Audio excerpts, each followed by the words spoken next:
Hello, Nibley 12th Ward. Owen Nuttall here again for our monthly emergency preparedness message. This month we're going to talk about the 911 response in Nibley itself. I want to start with a quote by Elder Perry. He said, "The need for preparation is abundantly clear.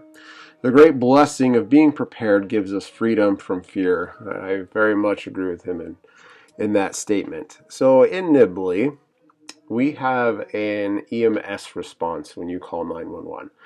So anytime that you call for a medical reason, this is basically what's going to happen. Unfortunately, we don't have any fire coverage here in Nibley.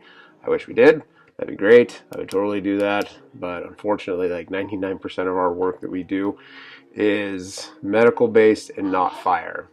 I kind of wish it was the other way around. Our job would be a lot more fun, and I'd really enjoy it.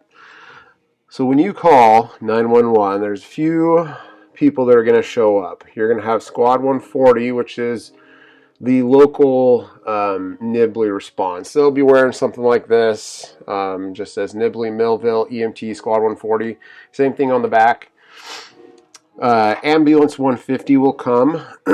Squad 150 will come, and depending on the severity of the call, you may get several Cache County Sheriff officers there as well. So the whole purpose behind Squad 140 is to be a first responder anywhere in Nibley and Millville, meaning that we need to get there first. That's why they have us on call 24/7 here. We respond in an F-150. We don't have an ambulance, so we don't transport. There is one around the neighborhood basically that says like Squad 140 on it, but it is a non-transport ambulance. It's just something, a really old vehicle that they used to respond in. And, hey, another, making a video. What are you doing? I'm coming over to see what you're doing. Oh, well, you better say hi to everybody then. Hi. So again, the whole purpose is to be first responders, to show up on scene, and then we'll assess the situation and call for more resources if they're needed.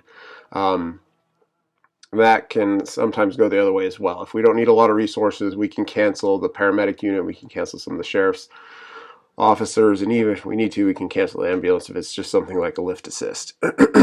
Okay, so Station 150 is out of Hiram, and that's where Ambulance 150 and Squad 150 reside. And they are 3.4 miles away from their station to my house, or 7 minutes going the speed limit, but that can be expedited a little bit if they're going lights and sirens. They don't necessarily obey all the traffic laws to a T, and they go a little faster than they should be. So let's talk about a couple of those units that are going to show up. So first off, Squad 140 is actually a BLS only unit. So there's a lot of stuff that we can't do. It's staffed by EMT basics, EMT advanced, and paramedics sometimes, but we can't operate at the level of our training sometimes unless the ambulance shows up. Then we can start operating at a higher level. Ambulance 150 is sometimes staffed by advanced EMTs or paramedics.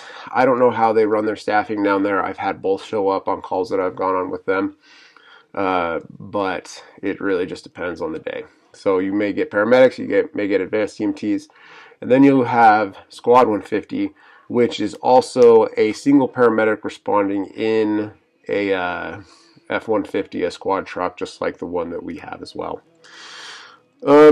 Other members of Squad 140 may respond in their personal vehicles depending on the severity of the call. So I know that, we've had a few here in the neighborhood that there's been a lot of people that have showed up on. But that's kind of what we want to touch on next.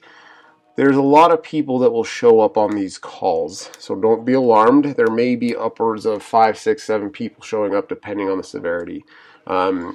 Really the whole purpose behind this was when I worked out in West Jordan, oftentimes we'll show up with 5 or 6 people and we'll just all barge into a house, and people are like, oh my goodness, that's a lot more people than I thought would be here. And it's like, well, that's our standard response.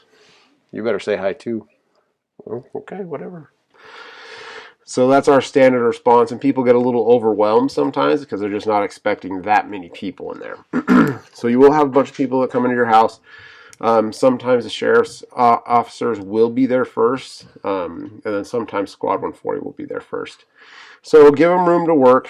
I know sometimes this can be a really critical and stressful time for you, but please allow them space once we show up, but stay nearby. We want you to see what happens, and we need to get information from you as well about your loved one who is now our patient. But I hope this helps. I hope this keeps everybody ready just in case they do need to call 911. Hopefully it doesn't happen, but I want you to know what happens when you do call, who's going to show up, and kind of how it's going to go. If you guys have any more questions, please let me know. I'd be happy to answer them.